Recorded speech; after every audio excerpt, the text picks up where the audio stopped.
So, hey, what's up? Hello, I'm Jamera, and today we are talking about 8 easy ways that you can connect with your spirit guides. I mean, there are a million different ways, and everyone connects to them differently. But if you're kind of stuck in a rut or you're not sure where to start, then these ideas will hopefully give you a little boost of inspiration and get you connected in a new and fun and different way. So, the first thing to do is to set your intention. What outcome do you want, or what process would you like to follow, or who do you want to become? By setting that intention, it gives your guides a goal, somewhere to put the energy, because they have, infinite possibilities, infinite amount of energy. If we think about how just big and expansive the universe is, that, like, if you just ask for more money, like, how much more money? How do you want to get this more money? Like, there's a lot of different ways. So by setting an intention and being specific, and specific in a way that is comfortable to you. Some people do not like getting, some people have the suggestion of writing out every single detail of your intention or of your dream, but not everyone works that way. Some people do work better with kind of like a nebulous, like, oh, I want, $10,000 a month in my business, either from this service, that service, or this one. Or some people are like, I want $10,000 in my business from client consulting on whatever topic. Like, some people like to get really specific. So doing whichever type of intention feels comfortable to you. And then, where are you going to put this intention? I vote writing it down somewhere. I think journaling is a really good way to track how your spirit guides, how your spiritual team talks to you. And that's actually tip number 2 I have, is to keep a journal. Is, even if like not much happens or it's a small little win, keep it in the journal.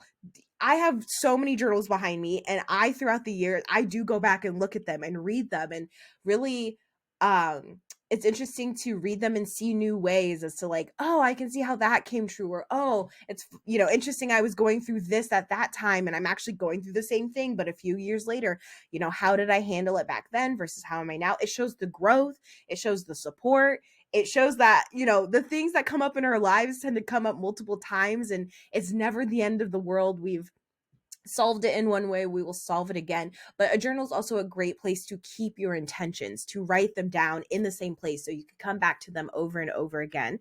And where you keep your journal can also be really important. If you are someone who sets up altars, like you have an altar for your guides or an altar for your ancestors, potentially keeping your journal and your intentions somewhere close to that altar might really, really help. If you're someone who, maybe I personally keep a dream journal, so maybe you're someone who loves to sleep or, has really vivid dreams, or likes to meditate, keeping your journal somewhere close to your bed or close to where you meditate also might be a really good way to keep like a consistent space and a consistent practice in connecting with your guides. So setting an intention, however specific you want to get, and journaling about that intention really go well together. So those are the first 2.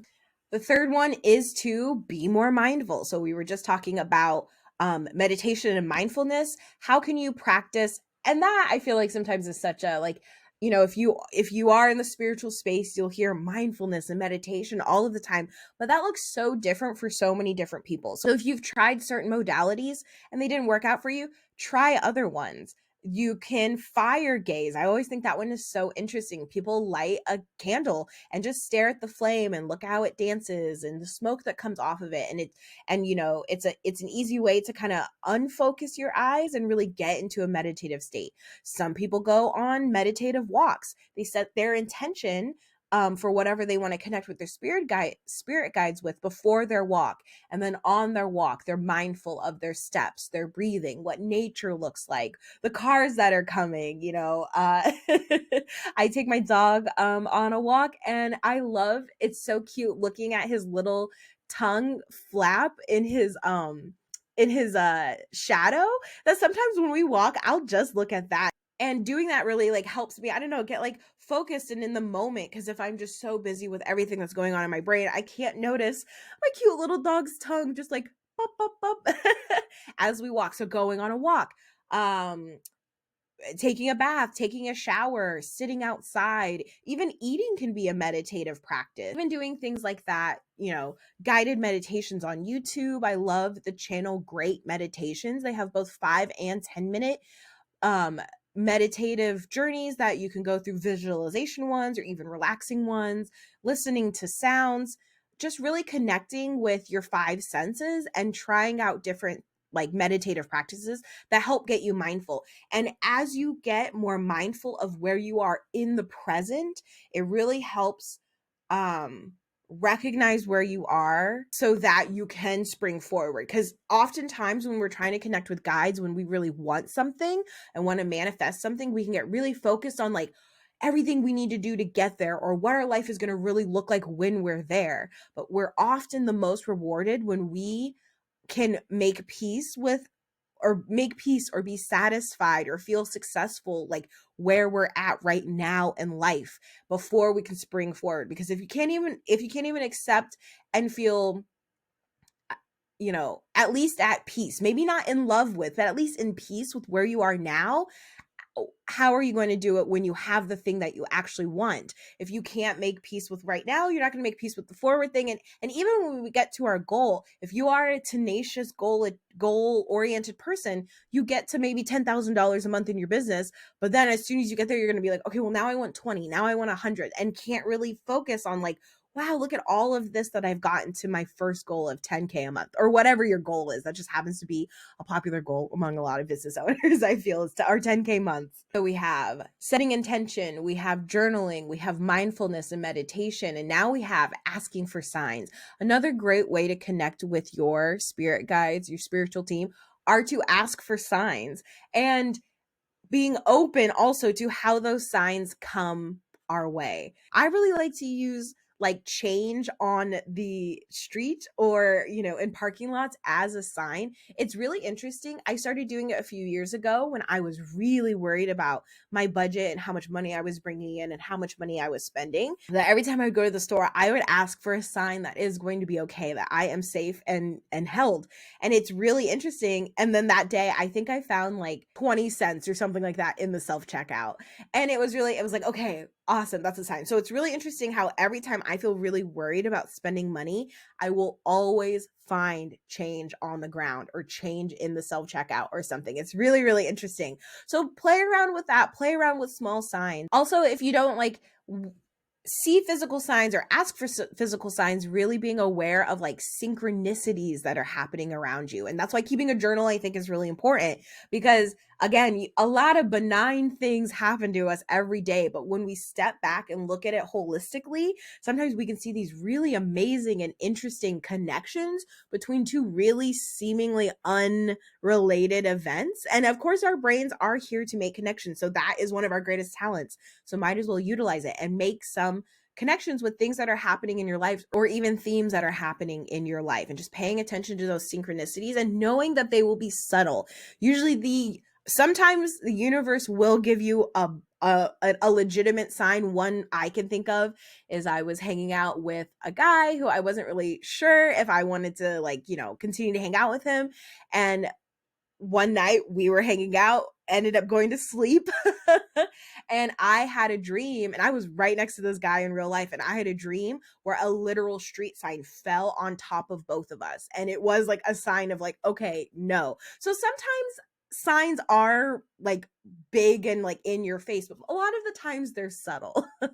A lot of the times they're these little tiny subtle nudges that move us forward. So knowing that not everything's gonna scream in your face and be like, this is a sign literally falling on top of you. Sometimes it's just as simple as like finding a penny on the street. Next, I have trusting your intuition as well as developing a relationship. These are two kind of different things, because your guides, everything speaks to you through your intuition. And depending on how you are, sometimes your intuition might not show up the same way every single time. You might get a gut feeling one day, you might have a dream the next day, you might just know one day. Your nose might itch, your ears might ring. Some people have a very consistent connection to how their intuition speaks to them, and other people do not. And that is okay, but as long as you're paying attention, as long as you're honing in on those intuitive skills and following them and trusting them, that helps build the relationship with your team. Because if your team is giving you these subtle signs after you ask for them, they're giving you these intuitive nudges, but you ignore it or you don't trust it or you don't follow it, not that they're going to stop, because they're never going to stop supporting you, but they're not going to maybe give you as many, because it's like, okay, well, they're not paying attention right now anyway. They will someday. Maybe we'll drop a big sign on them of like, because if you, because no matter how far away you stray from your path, you'll always end up kind of meandering back to the path that you need to be on. And usually when we stray pretty far away, that's when we get the really, really big signs. But paying attention to your intuition and paying attention to the signs helps build that relationship with both yourself and your inner guide, your inner direction. And the more you build that relationship with your inner guide, and we have all types of different guides, you know, our inner critic, our inner cheerleader, our inner badass, our inner Sasha Fierce, like, you know, things like that. Like, as we connect to all of those internal guides, it helps build the relationship with all of the external guides that we cannot see. So that's kind of a two-parter. Pay attention to your intuition, hone in on your intuition. If you're unsure of like how your intuition speaks to me, feel free to, or speaks to you, feel free to email me.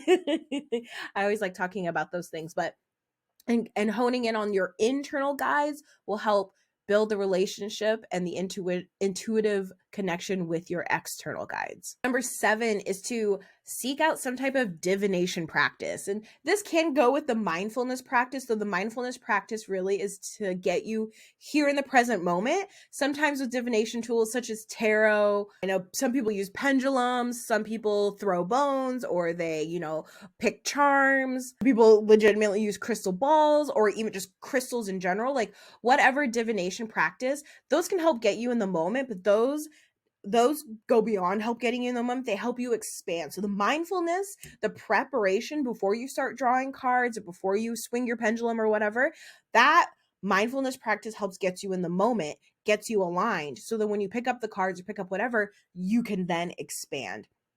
Also, I think personally, I love tarot cards or oracle cards or even charms or anything. I think those are great ways also to ask for signs. So I often, when I'm trying to make a decision and I'm kind of all over the place, sometimes I will just ask the cards. I will say, okay, if I need to do it, then I will get a pentacle. If I don't need to do it, then I won't get a pentacle card or something like that. Or, you know, asking, just for a sign in general, and pick a card, and then whatever symbol pops up on the card, sometimes I'll look it up. So by having some type of divination tool, it also helps confirm the existence of your team. It helps confirm some signs. It helps get you into your intuition. It helps you bring yourself into that mindfulness moment in order to expand. So picking some kind of tool, there are so many. And again, if you are unsure of what to pick, email me. I love talking about these things and I love helping people pick some tools that they can start out with. And last but not least is expressing gratitude. And that always, I feel like that is also a very common piece of advice for any type of, you know, esoteric spiritual video. But I really do think personally it's important because, again, it helps you be okay with your present situation, so then you can expand into whatever situation that you are calling on your team for. One gratitude tip that I have heard that I really love is not so much to make a gratitude list. For some people, making a list of all the things they're grateful for or naming one thing that they're grateful for a day really does work. But I really like to get into the habit of embodying gratitude.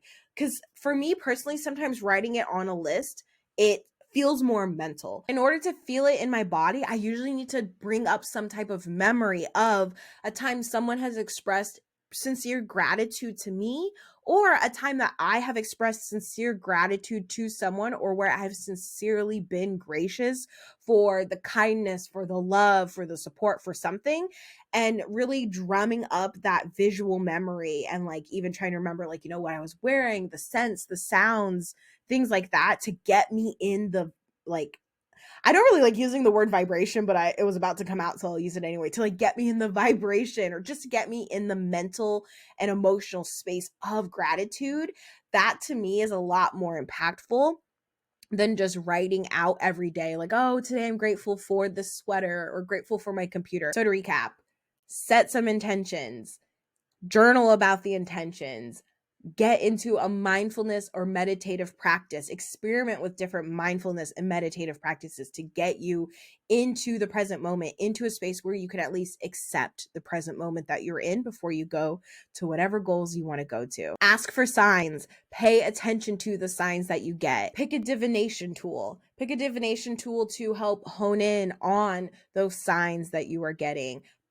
Connect with your intuition, hone in on your intuition, use the divination tools to practice your intuitive guidance, to practice your intuitive skills. Develop a relationship as you practice your intuitive skills, listening to your skills, asking for signs, paying attention to the signs, building the connection with your inner guides will help build the connection with your outer guides. Express gratitude. Express gratitude for where you're at right now. Get into the vibe of what type of gratitude will you feel when you get to the space that you're trying to get. Knowing that you will get there. No matter how far off your path you stray, you will always be gently pushed back onto the path that you're meant to go to. So I hope this helps. I'm excited for you to connect with your guides.